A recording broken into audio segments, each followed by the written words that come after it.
Salut à toutes et à tous, j'espère que vous allez bien, c'est Léo Motorbike. Aujourd'hui, bon, nous sommes en plein confinement, donc pas d'essai prévu, hein, même si il serait largement le temps d'en faire un, mais malheureusement, on ne peut pas. Bon, on va dire que c'est comme ça, petite consolation pour vous, j'ai été faire un petit vlog, histoire de toujours tenir au courant. Alors je vais pas vous raconter ma vie disant ah ouais j'ai des abonnés parce que ça aurait littéralement aucun intérêt.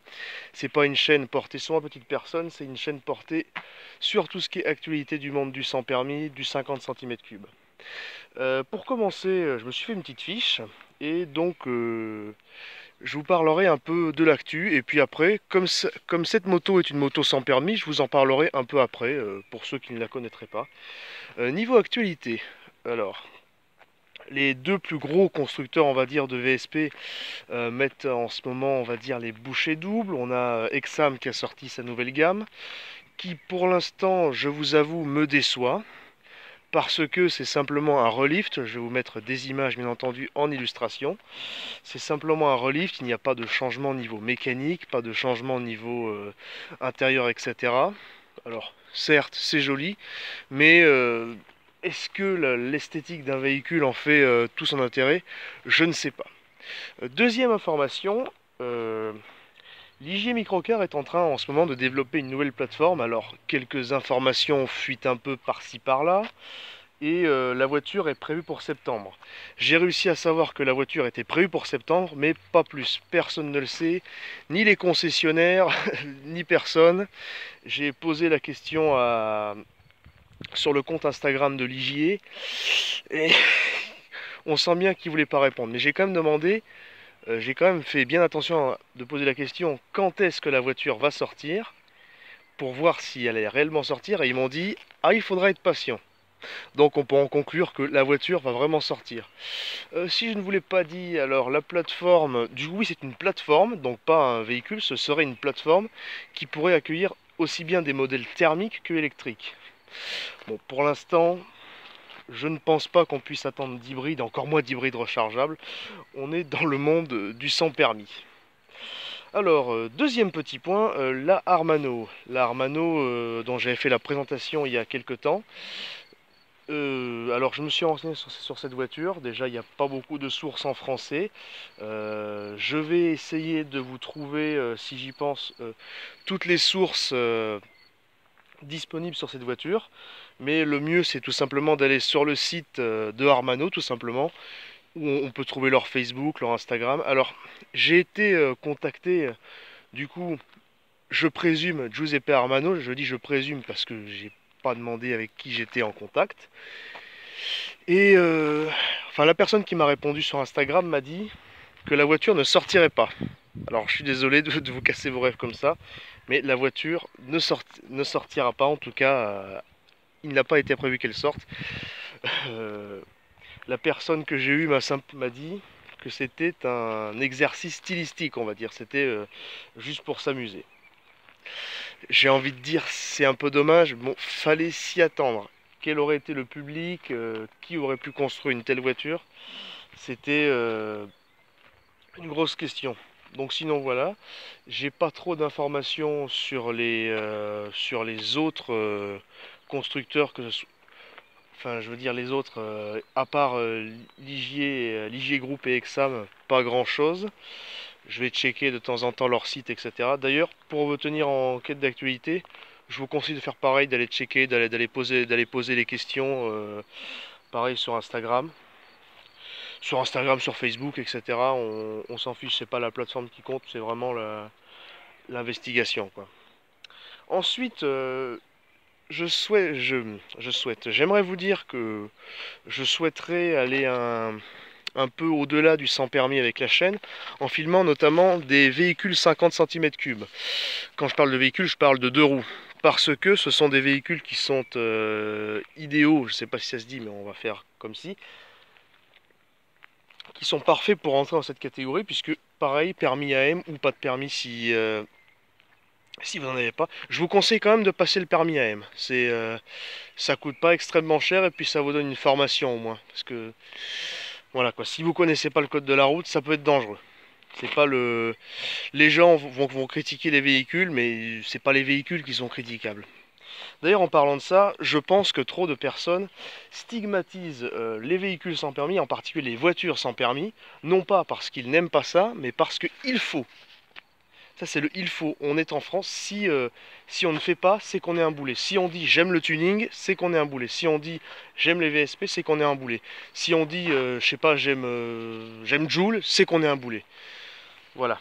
Et bon, il faudrait peut-être faire preuve d'un peu d'ouverture d'esprit. Enfin, je n'ai pas la capacité d'être ce genre de chaîne YouTube. Si vous voulez des chaînes pour faire ouvrir votre esprit critique, je vous conseillerais plutôt les chaînes de La Tronche en Biais, d'Effet14, etc. Il y en a plein, ils sont excellents et autant ne pas s'en priver. Petite aparté maintenant sur ma moto. Donc voilà, je vous la filme depuis tout à l'heure. C'est une moto 50 cm3, donc une Mash 50, une moto chinoise, une moto qui a été assez prisée par les gens il y a quelques temps. C'est l'une des motos chinoises, je pense, bon, à part le Dax, c'est l'une des motos chinoises les plus connues en France. Elle est arrivée en 2016. La version que vous avez ici est une Euro 2, c'est-à-dire avec pas d'électronique, quoi. Il me semble que la version d'aujourd'hui est équipée... une espèce de carburateur, mi-carburateur, mi-injection, c'est un peu bizarre. J'avais été demandé au vendeur il y a quelques temps. Donc celle-ci, je peux vous en parler, c'est la version Euro 2. Oui, je préfère vous parler de choses que je maîtrise à peu près plutôt que de vous raconter des conneries, tout ça pour vous satisfaire. C'est pas terrible. Donc celle-ci est une Euro 2, voilà, elle a pas mal vécu, elle a déjà 3 ans. Bon, elle est sale, ça se verra peut-être pas sur la vidéo, mais elle est un peu sale. Donc voilà, je vais vous la démarrer. Hop. Alors moi j'ai fait quelque chose, j'ai retiré le truc comment dirais-je, le switch en fait qui permet à la béquille de faire coupe contact. Parce que pour la faire chauffer... Ah, je me suis arrêté en 4ème, n'importe quoi. Hop là. Bon, le point mort est un peu dur à trouver. Hop.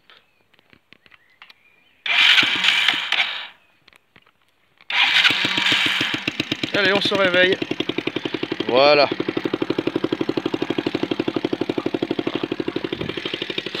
Bon, alors le moteur, c'est le même bloc que sur le Dax. Alors la référence est un peu différente, je vous mettrai les deux références. Parce que le moteur du Dax, c'est un moteur qui est couché, je ne sais pas comment on dit, et là c'est un moteur qui est debout. Les connaisseurs pourront me corriger bien entendu. Sachez que les commentaires sont faits pour ça. Par contre, je vous préviens de suite, toutes les personnes qui s'avisent de s'auto-insulter, de m'insulter, etc., ça passe à la trappe. Ici, c'est une chaîne où on peut discuter ensemble, etc., partager nos expériences. On n'est pas là pour s'engueuler. Si vous voulez vous engueuler ou vous battre, vous allez sur un ring de boxe. Mais ici, c'est pas le genre de la maison. Donc voilà, petite Mash 50 Euro 2.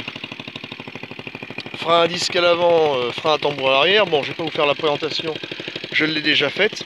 Et je voulais démentir une rumeur sur cette moto. Alors, la marque Mash, elle est connue pour faire des motos qui sont assez jolies, mais elle est surtout connue pour faire de la merde. Et là où en fait je trouve que c'est pas forcément justifié, c'est que oui, j'en ai eu des merdes. Mais force est de constater que la moto est de juillet 2017, elle démarre nickel. Tout marche, hein. Tout marche, la moto fonctionne très bien, il faut savoir qu'elle est débridée. Par contre, la conduire bridée, c'est franchement pas terrible. Je pense que Mash aurait pu faire quelque chose, non pas de plus sympathique, parce qu'on en a rien à foutre de la puissance, etc. Mais de plus nerveux, parce que pour s'insérer dans le trafic en ville, etc., c'est... voilà. Donc, petite moto, je trouve sympathique. Consommation 3 litres au 100, on fait 400 km avec un plein. Donc ça consomme vraiment rien pour un 50. Et donc voilà. On va en finir avec la moto. Hop là. Alors, dernière rubrique. Je voudrais qu'on discute de l'avenir des VSP. Ah oui, et quand je vous dis je voudrais qu'on discute, c'est que je vous invite à mettre des commentaires, non pas pour flatter l'algorithme YouTube, parce que j'en ai rien à foutre en fait, hein. Pour vous dire, j'ai la monétisation depuis un an, j'ai jamais été récupérer les sous, parce que j'ai la flemme. Et parce que si je faisais du YouTube pour gagner des sous, on va pas se mentir, j'irais pas dans le domaine du VSP. J'irais jouer à Minecraft, je sortirais même pas de chez moi, et ça marcherait aussi bien. Qu'est-ce que je vous dis? Oui, l'avenir du VSP. Je pense qu'on pourrait s'attendre d'ici quelques années à avoir des produits un peu plus fun. Parce que pour l'instant, le coût de une Exam, c'est bien pour mettre une machine à laver ou etc. Oui, mais si on part du principe que Ligier, Exam, Bélier, Châtenay, etc. Font des produits pour les jeunes, je suis pas sûr que. Enfin, moi, admettons, moi, si j'avais 15 ans, je préférerais me balader dans un coupé, un machin un peu sympa, genre comme la Secma, plutôt que de me balader en monospace. Franchement, alors après, oui, ça marche en Italie, mais bon, ici où le VSP est vu comme un engin de bof, je suis pas sûr que faire un monospace tuning, ce soit la meilleure manière de faire entrer dans les mœurs. Donc je pense que d'ici quelques années, d'ici 5-10 ans, on pourrait commencer à avoir des produits un peu plus sympathiques qui rentrent complètement dans la catégorie automobile avec des moteurs à injection électronique, etc. Fini les clac clac clac clac clac des Kubota. Donc voilà, je pense aussi des motorisations hybrides, ça pourrait le faire. Je dirais même qu'une motorisation hybride rechargeable serait idéale pour une voiture sans permis. Je discutais avec le youtubeur James Rod du 13 il y a quelques temps, enfin de toute façon on est toujours au téléphone ensemble, et il me disait effectivement une voiture hybride rechargeable ça pourrait être idéal, comme ça on pourrait se balader en ville tout en mode électrique, et puis après le problème des VSP électriques c'est l'autonomie. Bah, tu branches le moteur diesel et puis bah, c'est bon. Ah oui, d'ailleurs, pourquoi moteur diesel? C'est tout simplement parce que la réglementation comment dirais-je, la réglementation des moteurs 50 cm3, enfin toute la catégorie AM en gros, fait que les moteurs essence sont, sont limités à 49,9 cm3 de cylindrée. C'est pour ça que j'ai une moto 50 cm3 qui se conduit avec l'AM. Sinon, je pourrais avoir des 80, des 125, etc. Il y aura juste une limite de puissance. Et voilà, donc c'est pour ça qu'on n'a pas de moteur essence, parce que ça voudrait dire qu'on aurait des moteurs d'une cylindrée toute petite, donc qui devraient tourner à 10 000 tours minute pour fournir à peine 5 chevaux, et ce serait un enfer aussi bien pour l'utilisateur et aussi bien pour la mécanique, parce qu'il faut quand même traîner 450 kg maintenant avec tous les équipements, etc. Bon voilà, et comme je vous disais, donc VSP hybride, c'est pas prévu mais c'est probable, VSP électrique, c'est complètement probable. Je sais que certains d'entre vous ne sont pas forcément pour, mais il va falloir s'y faire. C'est la technologie, on va pas dire